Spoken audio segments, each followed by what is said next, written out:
Hello friends. आज हम लेके आए हैं एक topic termination of Indian citizenship. Okay. आज के टॉपिक में हम बात करेंगे इंडिया की सिटीज़नशिप कैसे ख़त्म होगी और इसके मोड्स क्या हैं ख़त्म होने के। ओके, अगर वो लॉ दोबारा ख़त्म होगी तो कैसे होगी, अगर वो खुद पर्सन अनाउंस करेगा तो कौन पर्सन अनाउंस करेगा, कौन पर्सन अपना राइट वेव करेगा। ओके, आज हम इसके बारे में बात करेंगे, लेकिन सबसे पहले आप सब्सक्राइब करिए चैनल हमारा। ओके गाइस, और इस वीडियो को लास्ट तक देखिए ताकि आपको समझ लग सके। ओके, सबसे पहले स्टार्ट करते हैं। आपको जैसे कि मैंने पिछली वीडियो में बताया कि पार्लियामेंट के पास में पावर है अंडर आर्टिकल 11 कि वो टर्मिनेट भी कर सकती है और सिटीज़नशिप एक्ट या सिटीज़नशिप को वो बना भी सकती है या प्रोसीड भी कर सकती है। इसीलिए उसने सिटीज़नशिप एक्ट बनाया था और उसमें क्या था, उसमें सिटीज़नशिप लेने के, एक्वायर करने के और टर्मिनेशन करने के दोनों के मेथड बताए गए थे। जो हमने सिटीज़नशिप एक्वायर के मेथड जो है वो हमने पिछली वीडियो में कर लिए हैं।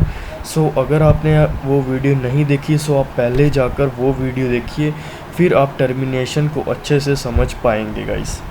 Okay, let's start.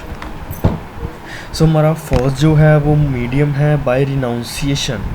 Renunciation meaning होता है त्यागना, छोड़ देना। ओके गाइस, बाय रिनाउंसिएशन इसमें क्या है, इसमें जो पर्सन खुद है वो अपनी मर्ज़ी से अपनी सिटीज़नशिप को छोड़ता है। जो पर्सन अपनी सिटीज़नशिप को छोड़ने वाला है वो एज ऑफ मेजॉरिटी होना चाहिए, मतलब 18 साल से ऊपर होना चाहिए, वही उसकी कैपेसिटी है। ओके गाइस, इसमें सबसे पहले ये है कि कौन पर्सन जो है वो सिटीज़नशिप को रिनाउंस कर सकता है। वो पर्सन जो फुल एज का हो और उसकी कैपेसिटी हो वो रिनाउंस कर सकता है। But such application will be held during the time of emergency and war. जो एमरजेंसी का टाइम हो और वॉर का टाइम हो, इसमें वो जो है वो अपनी मर्ज़ी से अपनी रिनाउंसिएशन नहीं कर सकता सिटीज़नशिप को। वो इन दो केसेस में, एक तो एमरजेंसी लगी हो, दूसरा युद्ध लगा हो किसी देश के साथ, वो अपनी मर्ज़ी से नहीं कर सकता रिनाउंस। अदरवाइज़ वो अपना मर्ज़ी से इंडिया की सिटीज़नशिप को छोड़ सकता है गाइस।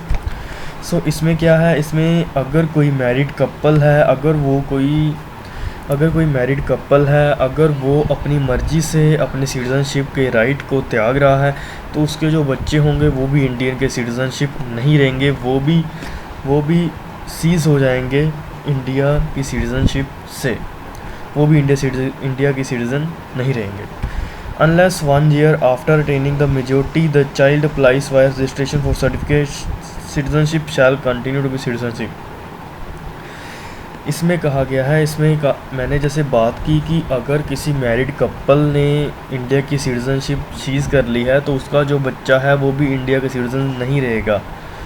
बट उसमें एक शर्त है, कि शर्त ये है कि अगर वो मेजॉरिटी में, अगर वो जैसे 18 साल का हो गया, आफ्टर द 18 ईयर, 1 साल के अंदर अगर वो रजिस्ट्रेशन द्वारा अपनी सिटीज़नशिप अप्लाई कर लेता है तब वो इंडिया का सिटीज़न बन जाएगा गाइस। जैसे कि मैंने पिछली वीडियो में अब तक बताया कि रजिस्ट्रेशन जो है वो भी एक इंडिया की सिटीज़नशिप एक्वायर करने का एक मोड है। ओके गाइस, उसमें कुछ फॉर्मेलिटीज़ होगी, वो भी मैंने पिछली वीडियो में डिस्कस की है। अगर आपको ये पॉइंट को अच्छे से समझना है पिछली वीडियो में जाकर रजिस्ट्रेशन का पॉइंट्स ज़रूर देखिए। ओके गाइस, इसमें यही बताया गया है, मेजॉरिटी 18 ईयर से 18 ईयर के बाद विद इन द 1 ईयर अगर वो बच्चा जो है वो रजिस्ट्रेशन द्वारा अपनी सिटीज़नशिप अप्लाई कर लेता है तब ठीक है, तब उसको इंडिया की सिटीज़नशिप मिल जाएगी। अगर वो रजिस्ट्रेशन द्वारा सिटीज़नशिप अप्लाई नहीं करता after the majority of the child, okay guys, then they cease to be Indian citizen, वो इंडिया की सिटीज़नशिप नहीं रहेगा। नेक्स्ट है बाय ऑपरेशन ऑफ लॉ। हम लॉ के द्वारा भी अपनी इंडियन की सिटीज़नशिप को जो है वो ख़त्म कर सकते हैं। If a person get the citizenship in other country than the Indian cease to exist, a multiple dual citizenship is not permitted in India। So India में क्या रूल है? इंडिया में ये रूल है कि डुअल सिटीज़नशिप अलाउ नहीं है। जहाँ तो वो पर्सन इंडिया का सिटीज़न रहेगा, जहाँ फिर वो पर्सन किसी और देश का सिटीज़न रहेगा। ओके गाइस, सो अगर वो इसमें कहते हैं कि बाय ऑपरेशन ऑफ लॉ में कहते हैं अगर किसी पर्सन को किसी दूसरे देश की सिटीज़नशिप मिल गई है तो वो इंडिया का सिटीज़न नहीं रहेगा bye operation of law. Okay guys, अगर वो इंडिया की citizenship bye operation of law हो रही है कि वो किसी और देश का उसको मिल गया है सिटीज़नशिप, तो उसको जो अपना पासपोर्ट है, अपना आधार कार्ड है, जो भी लीगल डॉक्यूमेंट्स हैं, जो भी ये साबित करते हैं कि वो इंडिया का सिटीज़न है, वो सभी उसको गवर्नमेंट ऑफ इंडिया के पास डिपॉजिट करवाने पड़ेंगे। ओके गाइस, तभी उसकी जो है वो इंडिया की सिटीज़नशिप ख़त्म हो सकेगी। आई hope you understand guys. Third point है बाय डिप्रीवेशन। बाय डिप्रीवेशन मतलब होता है ख़त्म करना होता है, मीनिंग ख़त्म करना होता है, नाश करना होता है इसका मीनिंग। कि नाश करना जो है वो नेगेटिव वे में है और जो रिनाउंस है, बाय रिनाउंस वो पॉजिटिव वे में है।